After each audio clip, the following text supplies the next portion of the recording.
Hello, malt mates. Ralphie here in the bothy. I am a whisky reviewer. That's what I do. Another quality spirits. Why not? Life is short. Seize the day. Make the most of the moment. And we're going to do that with Ralphie Review 1071 Extras, in which I'm just going to do a little bit of freehand, totally unedited riffing, just to explain what I'm thinking about at the moment in relation to whisky.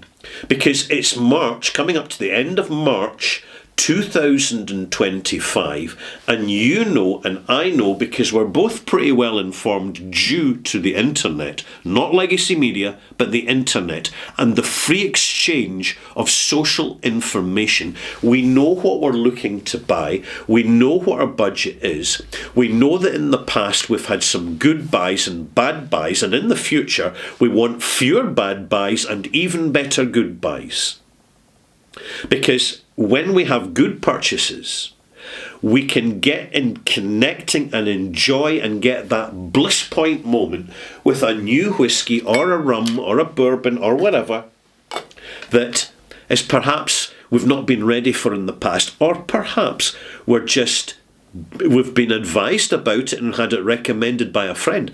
There's more and more whisky selling now purely on personal online recommendations, and I can tell you right now, the marketing departments ain't happy about it because their job is just getting a lot harder.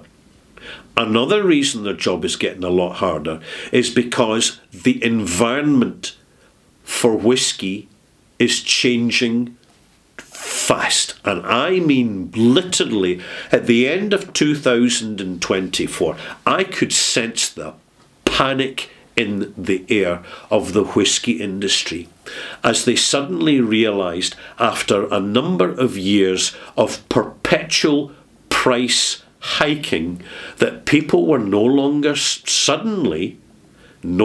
buying their whisky.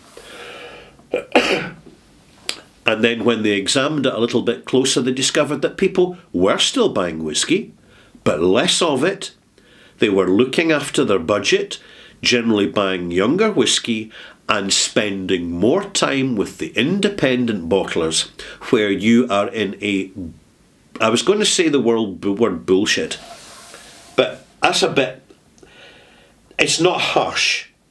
It's the way we think about the condescending attitude, particularly from big companies, in the way they dismiss us as passive consumers. That if we do not fit as customers, if we do not fit into their vision of the market, they're not interested in us. So here's the industry taking us square pegs and trying to bang us into the round holes of their banal marketing messaging.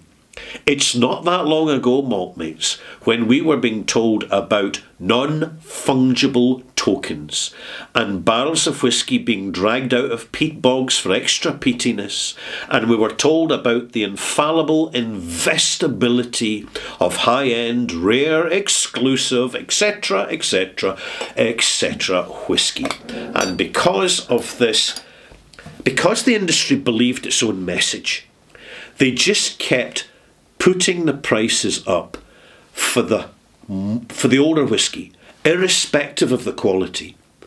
And some brands, by the way, were much worse than others. So in other words, to avoid disappointment, and importantly, and we've got to acknowledge this, to avoid embarrassing ourselves at the whisky club by turning up with a bottle of Dalmore. Classic example. It's just very good whisky, very badly delivered, full of fake tan, diluted down, and twice the price of its competitors, which are more competent. So you're looking at an industry in which some of the businesses are totally delusional as to their importance and as to their true value. And the fact is, it doesn't matter what the distilleries tell us about the worth of their whisky sitting in a shop under bright lights in some airport anywhere in the world. Frankly, We don't give a damn. The real value of the whisky is what we, you and I, are prepared to pay for it.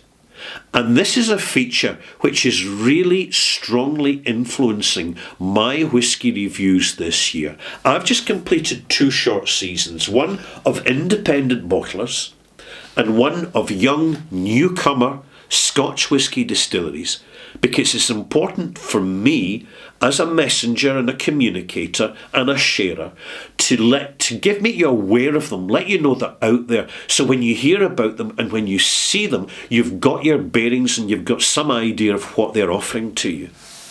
Just be careful, maltmates, of the price that you're paying. There are still, even now, even when the writing is on the wall, totally clear for everybody to read, even senior decision makers in the industry. We're just not paying the price. If we don't see the value, we ain't buying. And the value is a good, proper, quality, honestly delivered, BS-free, flannel-free, marketing-exempt, quality product that gives the transparency and authenticity of its provenance on the label of the bottle. It's not rocket science, but I know for a fact that there's people in the industry, they do not like this message. They find it confrontational and threatening to the little ivory tower empires they've been building for themselves for many years, completely unchallenged. You've spotted it, I've spotted it at various whisky events. Some of these exhibitors, they behave as if they're waiting to be worshipped, applauded, and nothing but compliments. No constructive criticism will be tolerated. You'll soon separate the two. Just ask your whisky pals. They'll keep you right. And this is why we gravitate towards the honest whisky deliverers. And it's not just whisky anymore. It's rum, it's Armagnac, it's other spirits. Because as we grow as customers, experiencers, we need to basically recalibrate our palate. Otherwise we fatigue ourselves. We start to taste ordinary whiskies and they're becoming too much of the same. We want something which stops us in our tracks and say, my goodness, that's really well made, that's exciting. What did it cost me? Oh, fair price. Cheap price? No, we're not interested in cheap whiskey. The cheap whiskey is still sitting in bottles, gathering dust in supermarkets, and even on discount, it's still not selling. And the reason for that, maltmates, is simple. Because the old generation of traditional whisky drinkers, they didn't survive COVID. They didn't survive pandemic lockdown and all the shakeout that brought. An awful lot has changed since then.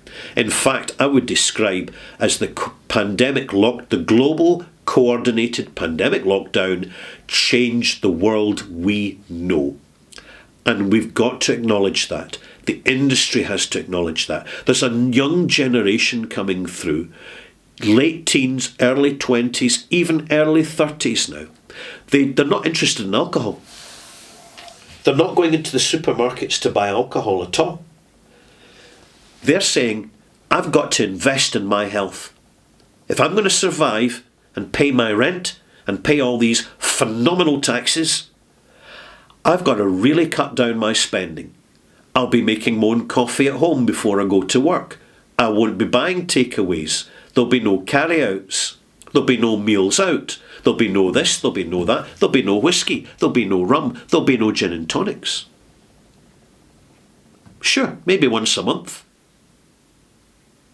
But the regular consumption pattern that's always been traditional for the young generation is no longer there. And I firmly believe that the Scotch whisky industry is in complete denial about this.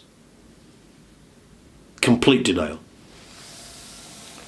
Something else that I'm thinking about is just to keep my channel more positive. I need to focus on good whiskies. But now and again, I need to buy a bad bottle of whiskey. That's perfectly doable, by the way. Perfectly doable. I've done it in the past. I've got every confidence I can do it again. I'll just look for something that looks very colourful, that looks like kind of an orange fake tan glow. That'll be a good start. I'll probably buy it in a supermarket. That'll be another good start. That's where you tend to find them, though not always. But I do think I will be featuring more independent bottlings as the year goes on. I will be more careful about the standard bottlings. I'm looking for 46%. I'm looking for non-chill filtered. But see if I don't find it, I'll certainly let you know about it. And it will be reflected more in my marks than previously. My marks get tough a few years ago. You very, very rarely see the 90s out of 100s anymore. I was back at the time that retailers, primarily in the USA, were hiking prices purely in the back of my marks. And I take that personally. And yes, I've got every right to be offended by it. People freeloading on the authenticity of my opinion on my whisky reviews. That's cynical. That's nasty. And when you find them, boycott these retailers. Do not buy from them. Support the integrity retailers. They're out there, you know. Discuss it in your whisky club. Discuss who are the retailers who honestly and with integrity connect and value their customers and give them your business. It might cost you a few more euros, pounds or bucks, but it's worth the premium for the quality of the engagement and the quality of the chemistry you're getting with the retailer as they sell you the product that they know you're looking for, and therefore it reduces the chance of you being deluded by a fake price discount and buying a whisky which is not particularly good. And no matter what you paid for it, it's really poor value. This happens.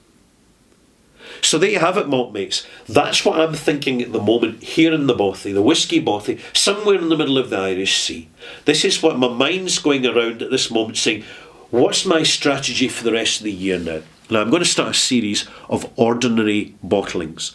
Wider available bottlings, better quality bottlings, because I can't just focus on the single cask stuff as much as I'd like to, because it's still not widely available globally.